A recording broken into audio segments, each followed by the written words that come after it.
Welcome parents, students, teachers, et al. To another episode in our series Career Guidance with Professor Ronald Pinto. This is a series that we have been doing for you because you are at the crossroads.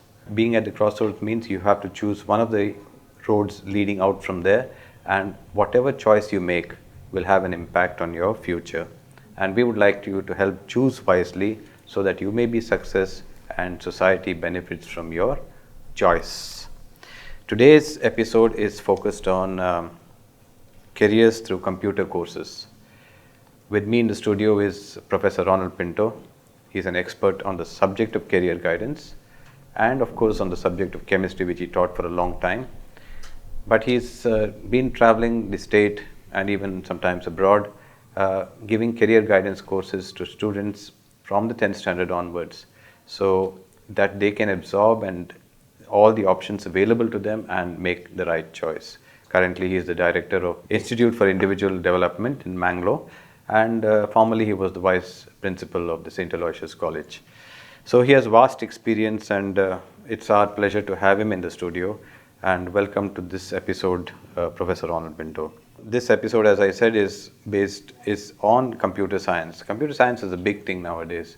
A lot of young teenagers choose computer science soon after their PUC when they want to enter engineering. It's just one of the various choices that you have, but a lot of them do choose it because it's a growing field. Either whether you're in the programming side, whether you're on the business side, whether you're a solutions guy, there's a lot of opportunity in different ways for you to go forward once you take the computer science course. So I would like to begin by asking Professor Ronald Pinto why computer science has become so popular over a period of time since it was introduced compared to other engineering disciplines. There was a time when people used to say roti kapda makan enough for a person. But I have to add the fourth word now, along with the roti kapda makan, computers. Today you cannot do anything without computers. Applying to the college is online. Applying for a job is online. Applying for a railway or plane ticket is online. And even now our program, which is beamed, is also online. So all these computer applications, go to the bank, ATMs, all other things are online. So digitization is the new mantra now. And jobs are plenty, starting from computer typing till the highest level of IT in computers. IT, we need computers. Because of this, the certificates, diplomas, degrees in basic science, engineering sciences are on rise, and jobs are plenty. Most of the engineers, civil engineers, mechanical engineers are entering the IT field. That shows the popularity of the computers. That's true. A lot of them are shifting from their original discipline to the computer science because they believe that their future is much better in this particular field. Secondly, perhaps my view of the subject is that it's not so strenuous in terms of being out in the field in the hot sun, and it's easier to sit at the office table in an air-conditioned environment and create something that people will find useful. Perhaps that's one of the reasons. But there are two disciplines that most colleges offer. I think it's information science and computer science. And what's the difference actually? Yeah, this is a very good question asked by most of the parents and students. Should we go for computer science or should we go for IT? Computer science is a combination of both hardware and software. Now to set up a computer, build and then troubleshoot, all this is hardware. Whereas application of the computers is the software. Now computer science teaches you both hardware also, software also. Whereas the IT, information technology or information science teaches only software. As a result, when you go for the jobs, especially in the Wipro, Infosys or HCL Technology, such big companies, in case you are a computer science students, you are preferred because you know both the parts. If it is only applications, then it is information technology. Since computer science people are not so many and IS is becoming more and more easier to study, many students go for information science, and as a result, information science also is becoming popular. Even electronics also a part of, computer science is a part of electronics. So electronics people are also moving into the computers. So basically, what kind of aptitude do you really require to take up these courses? Is it a mathematical ability? Is it logical ability? Or what is the strongest suit of a person who wants to take up this particular discipline? Actually, I have two daughters, both studied engineering. They say that mathematics is not a must, but logical reasoning and your creative and innovative ideas in applications. Now, there is a programming called C program, which many students find it very tough. But unless you have aptitude for that, creative, innovative ideas, putting algorithms and then actually making combination, permutations of that requires a lot of what I should say aptitude. So when you are in PUC, in case you take computer science, it is a great thing. So computer science, statistics, mathematics will add up to your later success. Even when you study computer science or BC, other combinations, maths is definitely a part of it. It's like a husband and wife. One side is mathematical side, one is computer side. So it's applications. So a basic knowledge of mathematics is a must. Okay, so mathematics is a must, but logical reasoning is the prime aptitude that you need to have. And logical reasoning is not that widely prevalent. Probably it can be tested through those tests that you have. But if you have logical reasoning, computer courses are the right for you. But the computer courses, there are plenty of them. You know, you have a diploma, you have a certificate. You have the degree, then you have the postgraduate degree, specialization in security, cyber security, and so on, and forensic computing and stuff like that. So, what are the various options available to a student who wants to take up computer science? Now, people should not think that only the best science students can go for computers. Now, computer science can be studied even after 10th. We have called DCA, Diploma in Computer Applications, which a 10th standard student can study. Our students have got computer animation. Okay, animation is a new field, or data entry operator. Okay, that is meant for computer science. Now, for commerce students, we have got in PUC, they have got computer science. Later, BCom again computer applications, and MBA again computer applications. Even today, CA is a part of computer applications. Now, after PUC, you can go for polytechnic, where they are teaching you 3-year diploma in computer applications. And after degree, you can go for PGDCA, postgraduate diploma in computer application, in case you are a science student, or go for MCA, Master of Computer Applications. BCA is a good degree today.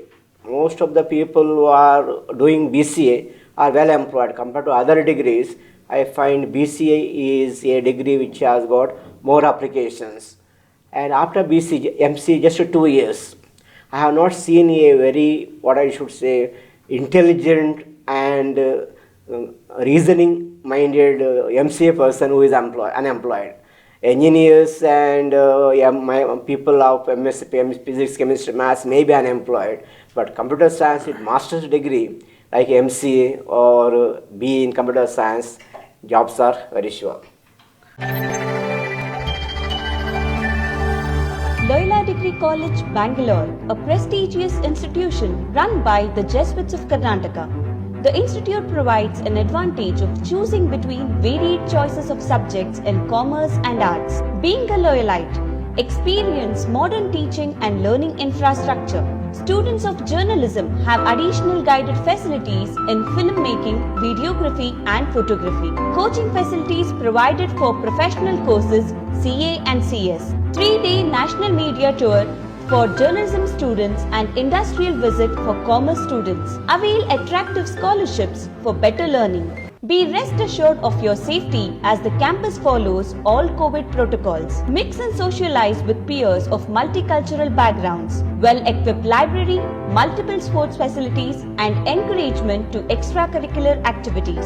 Explore more about exciting careers and higher learning opportunities under the guidance of the placement cell of the college. Here, you not only get formal education, but you get education for life. Begin your venture of knowledge at Loyola Degree College.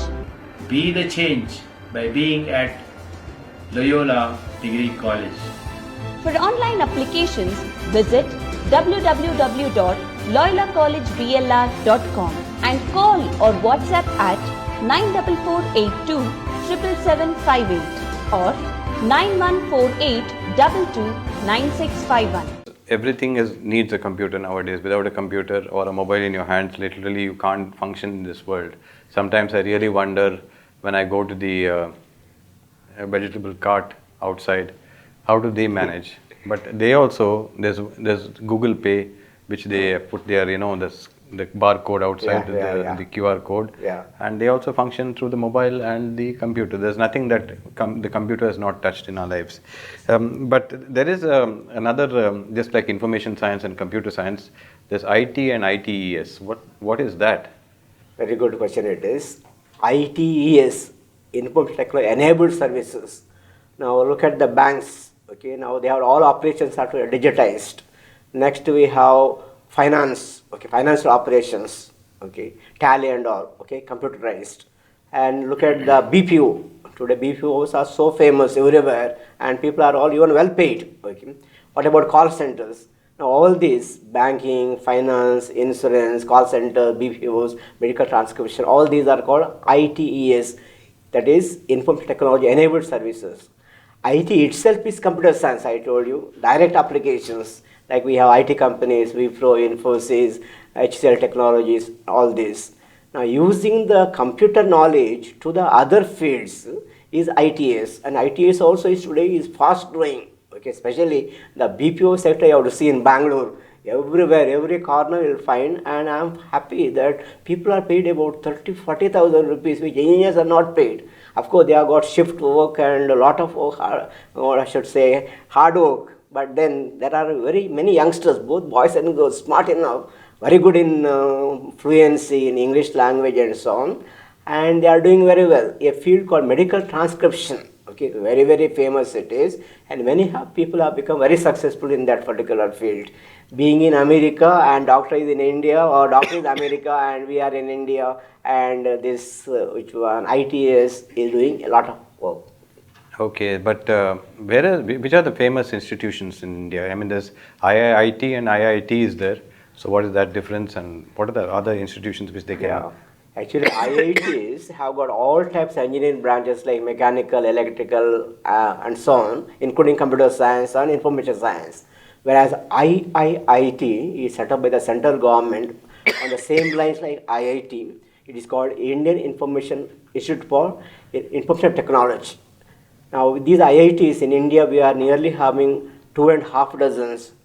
IIT in Karnataka, we have IIT in actually Dharwad. Similarly, in Madras, Mumbai, Chennai. Now, these are the gold mines for actually getting a job. Companies come to the campus and get people actually for their jobs. Recently, I went to Udupi, Kota place. There I found a principal says 3 students of their college have gone to IIT, triple IT it is called Madras, and it seems the beginning salary is 1 lakh. Now these are all IITs for computers. Okay. IITs are called IITs for computers. Best talents of India in computer field, they prefer to go for triple IT, IIT. Yeah, I think computer science is a great option for everybody. Just look at Bill Gates. I mean, he dropped out of college and he has created one of the world's biggest empires just by using the computer. So maybe you are the next Bill Gates. It's up to you to take the right course and become something that all of us can always repeat whenever we see a computer. So don't hesitate. If you are logical by nature, it's time to take up computer science. It's not necessary that you should have a mathematical, you should be a mathematical genius, but what you need is really logical reasoning and the ability to have some creativity in looking at the way things operate. I think if you combine these two, you will do very well in the computer field, because ultimately computer is a machine. You have to guide it, what it to do. Am I right, Professor? Yeah, obviously. Yes. So computers will definitely ensure you a very good prospect, but it should be good in that. Okay, without having aptitude, if you join computers, means no use. Our professor's wife joined a computer course and paid about 30,000 rupees, but within 2 months she dropped out because she was a biology student. So unless you have got aptitude, that physical has aptitude and a creativity and logical mind, you should not go for it. Speaking of biology, I still remember when I was in PUC, I did my PUC in science, we had to dissect the frog with our hands. But now you get machines to do that. Correct. Robots are doing that. Yeah, so on that happy note, you have lots of options in future, including helping others to finish their projects very fast. So do take up computer science, and if you have any doubts about the course or your ability to take up the course, do get in touch with Professor Ronald Pinto. His email ID is on the screen, and we'll see you again for the next episode. Thank you.